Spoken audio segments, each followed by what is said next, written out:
بسم اللہ الرحمن الرحیم۔ ویلکم بیک خواتین و حضرات، چونکہ غیر روایتی انداز کے ساتھ آپ کے سامنے ڈسکشنز ہو رہی ہیں، بہت ساری چیزیں ہمارے سامنے آ رہی ہیں۔ اچھا رضوان بھائی، ایک بڑا اہم سوال، چونکہ دور فتن میں ہم داخل ہو چکے ہیں، وہی بات ہے کہ لوگ ہم سے بار بار تجاویز بھی پوچھتے ہیں کہ ہمیں کیا کرنا چاہیے۔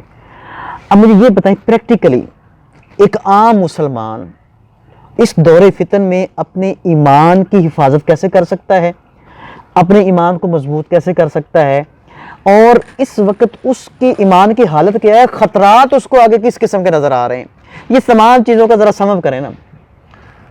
لیاقت بھائی، میں صرف کوشش کر سکتا ہوں سمجھ کرنے کی، خطرے میں ہم سبھی ہیں، آپ بھی، میں بھی، ہم سب خطرے میں ہیں، کیونکہ یہ اس وقت باطل سٹرونگ ہے۔ بالکل ایسا۔ اب نبی پاک صلی اللہ علیہ وسلم نے، حضرت محمد صلی اللہ علیہ وسلم نے یہ فرمایا تھا، حدیث کے الفاظ ہیں کہ میں فتنوں کو بارش کے قطروں کی طرح تمہارے گھروں میں داخل ہوتے دیکھ رہا ہوں۔ ایسے ہی ہے، فیوچر کی بات تھی یا پریزنٹ کی بات تھی، اللہ نوز بیسٹ، لیکن بات یہ ہے کہ فتنے تو اس وقت ہم فتنوں میں گھرے ہوئے ہیں، اس وقت ہمیں صرف اللہ بچا سکتا ہے۔ ہم نے اپنا نا کنیکشن اللہ کے ساتھ سٹرونگ کرنا ہے، ایسے اور کوئی رستہ نہیں ہے، دیر از نو ادر وے آؤٹ۔ تزکیہ نفس نہیں، ہم کچھ نہیں کر سکتے، ہم تزکیہ نفس بھی نہیں ہم کچھ بھی نہیں کر سکتے، ہم صرف ایک کام کر سکتے ہیں کہ ہم محنت کریں، اللہ کے ساتھ اپنا رشتہ مضبوط کریں، یہ صرف ہم اتنی کوشش کر سکتے ہیں۔ اور ہمیں پتہ چلتا ہے نا کہ ہم اللہ کی طرف تھوڑا سا ہیں تو اللہ تعالیٰ ایسے ہیں، بے شک بے شک، بڑی پیاری حدیث ہے وہ تو، جب میرا بندہ میری طرف ایک قدم بڑھتا ہے میں اس کی طرف 10 قدم بڑھتا ہوں، وہ میری طرف ایک ہاتھ بڑھاتا ہے میں دونوں ہاتھوں سے، ماشاءاللہ اتنی پیاری حدیث میں نے پڑھی، واقعی ایمان تازہ کر دینے والی حدیث تھی۔ تو بات یہ ہے کہ میں یہ مستدرک پڑھ رہا تھا، اس کے اندر ایک حدیث تھی کتاب الفتن میں، یعنی کہ اینڈ آف ٹائمز کے چیپٹر میں ایک حدیث موجود ہے۔ اینڈ آف ٹائمز کے حوالے سے اس میں، اینڈ آف ٹائمز کے چیپٹر میں اس میں ایک حدیث موجود ہے، اس میں ایک بڑا ہی ایک لمحہ فکریہ ہے ہم سب کے لیے۔ اس حدیث میں جو حضرت محمد صلی اللہ علیہ وسلم نے ایک چیز بتائی ہمیں کہ سب سے پہلے تم سے جو چیز لے لی جائے گی نا، تمہارے اندر جو چیز ختم ہوگی نا، اس حدیث کا مفہوم ہے وہ نماز میں خشوع و وضو ہوگا، ٹھیک ہے۔ اب نماز کے اندر ہمارا جو تعلق ہے نا اللہ کے ساتھ، وہ بہت کمزور ہے، ہم نے اس پہ محنت کرنی ہے۔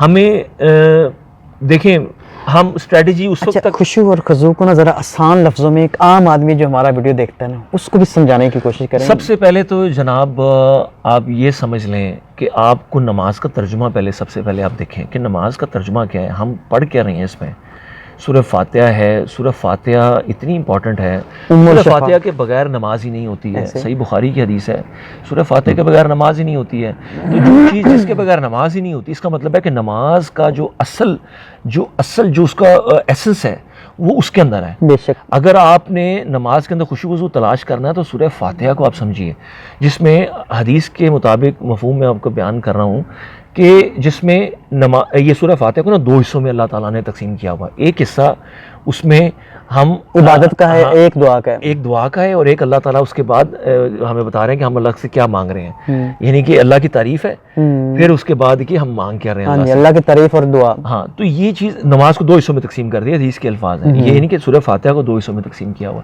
تو سورہ فاتحہ پہ ہم تھوڑا سا اس پہ ریسرچ کر لیں، تھوڑا سا سمجھ لیں۔ الحمدللہ رب العالمین، پہلے تو ہم اس کی وسعتوں کو ہم جب تک نہیں سمجھیں گے نا، اللہ تعالیٰ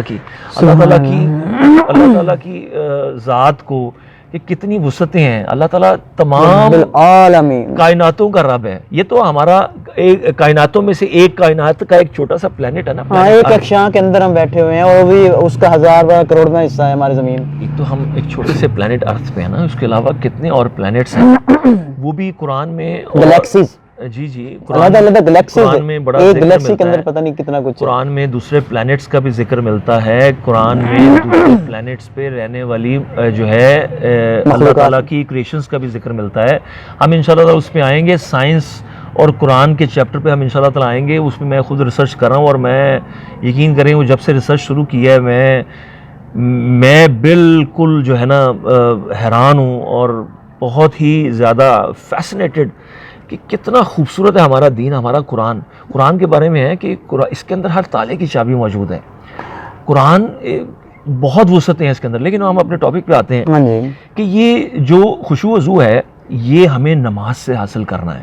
نماز بیسٹ میں سب سے پہلے تو اپنے فرائض پورے کرتے ہیں نا, جاب کرتے ہیں تو آپ کی جو رسپانسبلٹی ہوتی ہے وہ تو آپ نے کرنی ہوتی ہیں, اس کے اوپر آپ کچھ ایکسٹرا سے کر کے دکھاتے ہیں تو وہ آپ کو اس پہ پھر آپ کے جو ہے آپ کی قدر کی جاتی ہے ایز این امپلائی.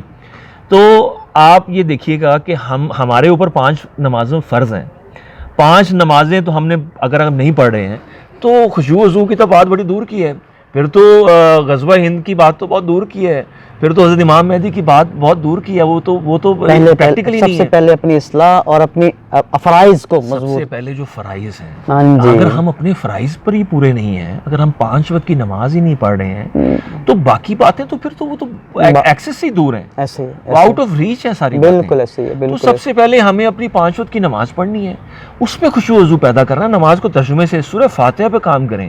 سورہ فاتحہ پڑھتے ہوئے اگر آپ رو نہیں سکتے تو کم از کم آپ دل تو لگائیں. رونے جیسی شکل حدیث کا مفہوم ہے, شکل بنا لینا. دیکھیں یہ بڑا پریکٹیکل آج کل کے ہمارے جو باہر کے جو لوگ ہوتے ہیں نا, they are very practical people. ان کے ساتھ دیکھیں اگر آپ رو نہیں سکتے, رونا ہوتا ہے دل سے, ٹھیک ہے, آپ دل سے اگر رونا نہیں آ رہا تو آپ ایٹ لیسٹ آپ ایک رابطہ قائم کرنے کی کوشش کریں کہ آپ کیا کہہ رہے ہیں نماز میں, آپ سورہ فاتحہ کا مطلب کیا ہے آپ اس کو سمجھیں. آپ جب وہ پڑھ رہے ہیں تو آپ سمجھیں کہ آپ اللہ کے آگے اس کو پڑھ رہے ہیں. تو جب آپ اللہ کے آگے پڑھ رہے ہیں تو نماز میں آتا ہے نا کہ ایسے پڑھو یا اللہ کو دیکھ رہے ہو یا ایٹ لیسٹ اللہ تمہیں دیکھ رہا ہے. تو ہم تو ابھی اللہ کو دیکھنے والی سٹیج پہ پہنچ ہی نہیں سکتے ہیں, ہم تو ایٹ لیسٹ ہم اس کی منیمم سٹیج پہ ہم اپنے آپ کو رکھیں کہ اللہ ہمیں دیکھ رہا ہے. تو جب ہم ایٹ لیسٹ ہمارے دل میں یہ بات بھی اگر آ جائے گی نا تو ہمارا کچھ نہ کچھ خشوع و وضو کا ہم کچھ نہ کچھ دامن پکڑ لیں گے. اچھا, خشوع و وضو کی آپ کی بات سے مجھے نا حضرت علی رضی اللہ تعالیٰ عنہ کے واقعہ یاد آتا ہے. ایک جہاد کے اندر آپ کو ٹانگ کے اندر تیر پیوست ہو گیا. اب پوری کوشش کے ساتھ نکالنے کی صحابہ کرام کر رہے تھے کوشش, لیکن وہ تیر نہیں نکل پا رہا تھا. آپ رضی اللہ تعالیٰ عنہ نے فرمایا کہ یہ آپ لوگوں سے ایسے نہیں نکلے گا, جب میں نماز پڑھ رہا ہوں گا نا تو اس وقت آپ اس تیر کو نکالنا. آپ رضی اللہ تعالیٰ عنہ نے نماز کی نیت کر لی اور خشوع و وضو کا یہ عالم تھا کہ وہ نماز میں ایسے ڈوبے کہ صحابہ کرام نے تیر نکالا, ان کو محسوس تک نہ ہوا, تیر نکل گیا. سلام پھرا تو آپ رضی اللہ تعالیٰ نے صحابہ سے پوچھا کہ ابھی تک آپ لوگوں نے تیر کیوں نہیں نکالا؟ تو فرمایا کہ یا علی رضی اللہ تعالیٰ عنہ, ہم نے تو تیر کب کا نکال دیا ہے. یہ ہے وہ خشوع و وضو کا عالم, لیکن ہم وہاں تک نہیں پہنچ سکتے. صحابہ کرام جیسے تو ہم نہیں بن سکتے, لیکن ہم کوشش تو کر سکتے ہیں نا. اپنی اعمال کو کم از کم رسول اللہ صلی اللہ علیہ وسلم کی احادیث کے مطابق اگر کرنا شروع کر دیں گے تو انشاءاللہ تعالیٰ اللہ تعالیٰ ہمارے اس چھوٹی سی کاوش کو قبول کرنا شروع کر دے گا, کیونکہ ہماری بات ہے ہمارے خلوص کے اوپر. اگر ہم نیت سے آج نیت کر لیتے ہیں کہ یا اللہ ہمارے تھوڑے اعمال ہی صحیح, یا اللہ اس کو قبول کر لے, اور دل سے اگر کرنا شروع کر دیں گے. لیکن جب تک ہم اپنے اللہ کے ساتھ اپنا رابطہ دوبارہ سے کنیکٹ کرنے کی کوشش نہیں کریں گے نا, دوبارہ سے رابطہ قائم کرنے کی کوشش نہیں کریں گے, دوبارہ سے وہ تعلق قائم کرنے کی کوشش نہیں کریں گے جو اگر پاسٹ میں کبھی تھا. ہر کسی کی زندگی میں کچھ ایسے ٹائم آتے ہیں جب وہ سمجھتا ہے کہ پہلے میرا تعلق اللہ سے تھا, اب شاید کمزور ہو گیا ہے, یا اگر پہلے بھی نہیں تھا تب تو اور لمحہ فکریہ بہت زیادہ, پھر تو آپ کو آنا چاہیے واپس اللہ کی طرف آنا چاہیے. دیکھیں اللہ نے ہمیں پیدا کیا, اس دنیا میں بھیجا ہے, یہ ہم ایک سمجھ لیں کہ ایک ٹیسٹ سے گزر رہے ہیں. تو یہ زندگی صرف ایک بار ملنی ہے, یہ دوبارہ نہیں ملنی ہے, یہ ہمارے پاس صرف ایک ہی چانس ہے. ہم ویسے بھی آزمائش کے لیے یہاں پہ آئے ہیں, ہم نے کون سا انجوائے کرنے کے لیے یہاں پہ آئے ہیں؟ انجوائے کرنے کے سزا کے طور پر اللہ نے زمین پہ اتارا نا ہمیں. دیکھیں انجوائے کرنے کے لیے اللہ نے ہمیں بتا دیا حدیث میں بھی قرآن میں بھی, وہ اگلی لائف ہے, وہ اگلا فیز ہے. کتنی نعمتیں اللہ نے بیان کی ہیں اور کتنے خوبصورت انداز سے بیان کی. دنیا مومن کے لیے قید خانہ ہے, بے شک, کافر کے لیے جنت ہے, اور مومن کے لیے یہ حدیث کے الفاظ ہیں. دیکھیں ہمیں جو سب سے خوبصورت انداز میں جو چیز ہمیں بتا سکتی ہے نا اللہ سے رابطہ کیسے قائم کرنا ہے, وہ احادیث ہیں. اس کے علاوہ اور کوئی نہیں آپ کو کچھ بتا سکتا کہ آپ نے اللہ سے رابطہ کیسے قائم کرنا ہے, کوئی نہیں بتا سکتا. نو ون کین ٹیل یو. صرف اور صرف احادیث, حضرت محمد صلی اللہ علیہ وسلم واحد ہستی ہیں جو آپ کو بتا سکتی ہیں کہ آپ نے اللہ سے تعلق کیسے قائم کرنا ہے. تو آپ جب اس چیزوں کو دیکھیں گے, قرآن کو جب آپ سمجھیں گے, حدیث کو جب آپ سمجھیں گے, تو آپ کو پتہ چلے گا کہ اللہ سے تعلق قائم کرنے کی جو سب سے بڑی چیز ہے وہ فرائض ہیں.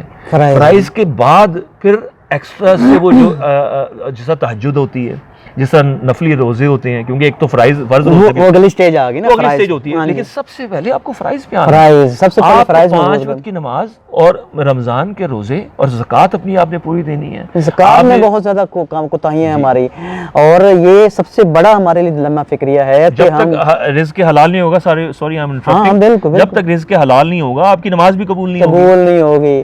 اور وہی بات ہے کہ جب انسان ایک دن ایک حرام کا لقمہ کھاتا ہے 40 دن اس کو عبادت قبول نہیں ہوتی، تو جو کھائی حرام رہے انہوں نے عبادت کیا کرنی ہے، ان کے دلوں پہ تو پھر مہر لگ جاتی ہے نا. جو ہمارے بھائی یہ کوشچن کرتے ہیں کہ ہمیں کرنا کیا ہے، میری ان سے ایک ریکویسٹ ہے. وہ ریکویسٹ یہ ہے کہ آپ اللہ کے ساتھ تعلق قائم کریں. یہی ہم نے کرنا ہے، یہی میں نے کرنا ہے، یہی لیاقت بھائی نے کرنا ہے، یہی ہر مسلمان نے کرنا ہے. ہمیں فرقہ واریت سے نکلنا ہے، ایک دوسرے پہ ہم نے انگلیاں اٹھانی ہم نے بند کرنی ہے. کیونکہ یہ جب تک ہم فرقہ واریت تقویٰ کا عالم یہی ہے اور تقویٰ کا تقاضا بھی یہی ہے. آپ اللہ کے ساتھ تعلق نہیں قائم کر سکتے نا. آپ دیکھیں کیونکہ اللہ تعالیٰ نے جب قرآن میں فرما دیا کہ حضرت محمد صلی اللہ علیہ وسلم کا ان سے تعلق ہی کوئی نہیں جو فرقہ واریت میں پڑ گئے، تو اللہ سے آپ کا تعلق کیسے بن جائے گا؟ جب نبی سے نہیں تعلق بنے گا اللہ سے کیسے بنے گا؟ اس لیے ہمیں فرقہ واریت کی جنگ ختم کرنی ہے. ہم نے اپنے ماتھے پہ جو ہم نے جو اپنے فرقہ واریت کے جو لیبلز لگائے ہوئے ہیں نا، اس کو ہم نے اتارنا ہے. ہم نے صرف مسلمان بننا ہے. We all are Muslims, we all are brothers. Especially وہ لوگ جو حضرت محمد صلی اللہ علیہ وسلم کو آخری نبی مانتے ہیں، ختم نبوت پہ یقین رکھتے ہیں، ٹھیک ہے، اور اللہ تعالیٰ کے ساتھ شرک نہیں کرتے ہیں، وہ تمام مسلمان ہمارے بھائی ہیں. ٹھیک ہے، ہم نے فرقہ واریت سے نکلنا ہے باہر. یہ اینڈ آف ٹائمز میں ہم داخل ہو چکے ہیں. ملحمۃ الکبریٰ آگے کھڑی ہے. اگر ہماری ساری تھیوری یہ اگر ہم اللہ کرے یہ ہم اس میں غلط نہ ہو، اگر غلط ہو اللہ ہمیں معاف کرے.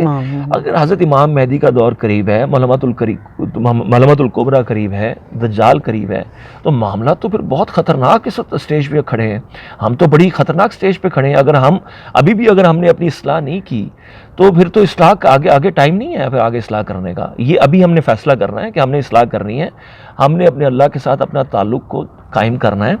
ہم نے اپنی نمازوں میں خشوع و وضو پیدا کرنا ہے، کیونکہ اینڈ آف ٹائم سب سے جو پہلے جانے والی چیز ہے، جو سب سے پہلے ختم ہونے والی چیز ہے حدیث کے مطابق، وہ نمازوں میں خشوع و وضو ہے. دس از ویری امپورٹنٹ.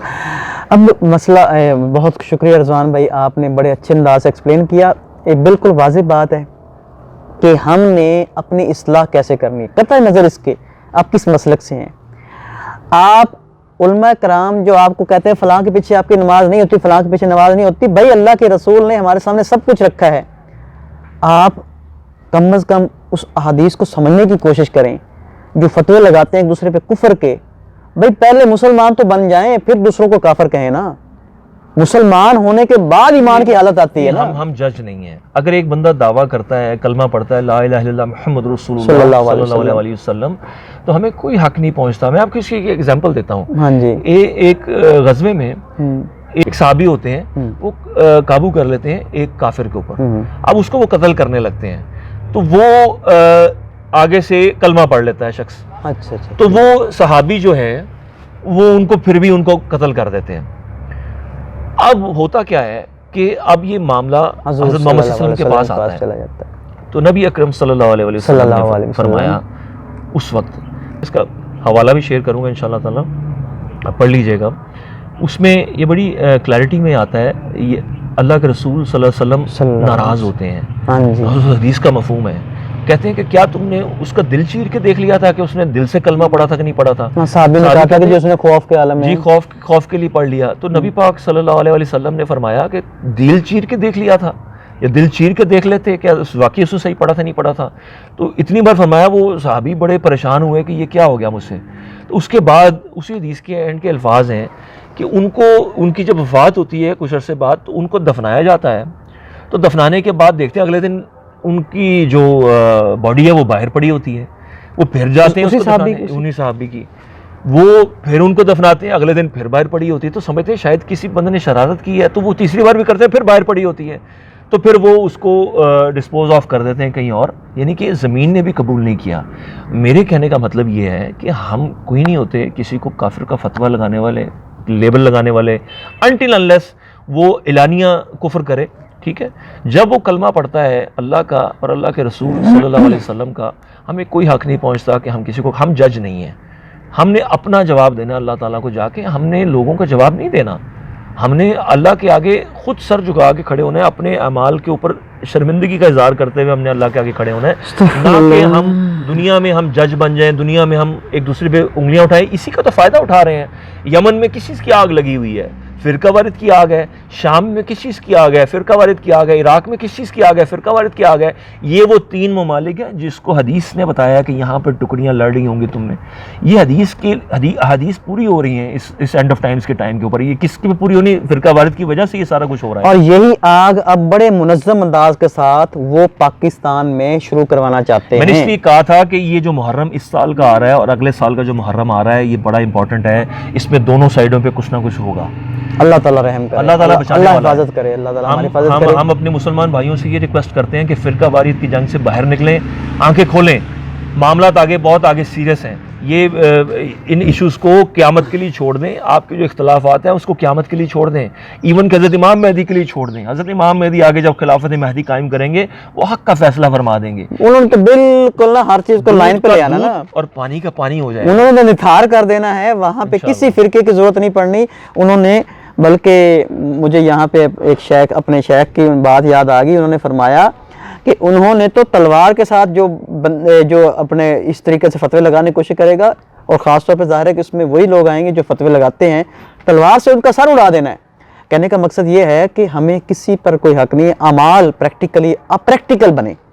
ہم نے کیا کرنا ہے؟ ہمیں پریکٹیکلی اپنے نفس کا احاطہ کرنا ہے, تزکیہ نفس کرنا ہے, اعمال کی اصلاح کرنی ہے. اگر ہم اس قابل ہو جائیں گے تو انشاءاللہ تعالی اللہ ہمیں اس لیول پر لے آئے گا کہ ہم امام مہدی کے لشکر میں بھی شامل ہوں اور غزوہ ہند کے سپاہی بھی بنیں. اللہ تعالی ہمارے اعمال کی اصلاح کرے.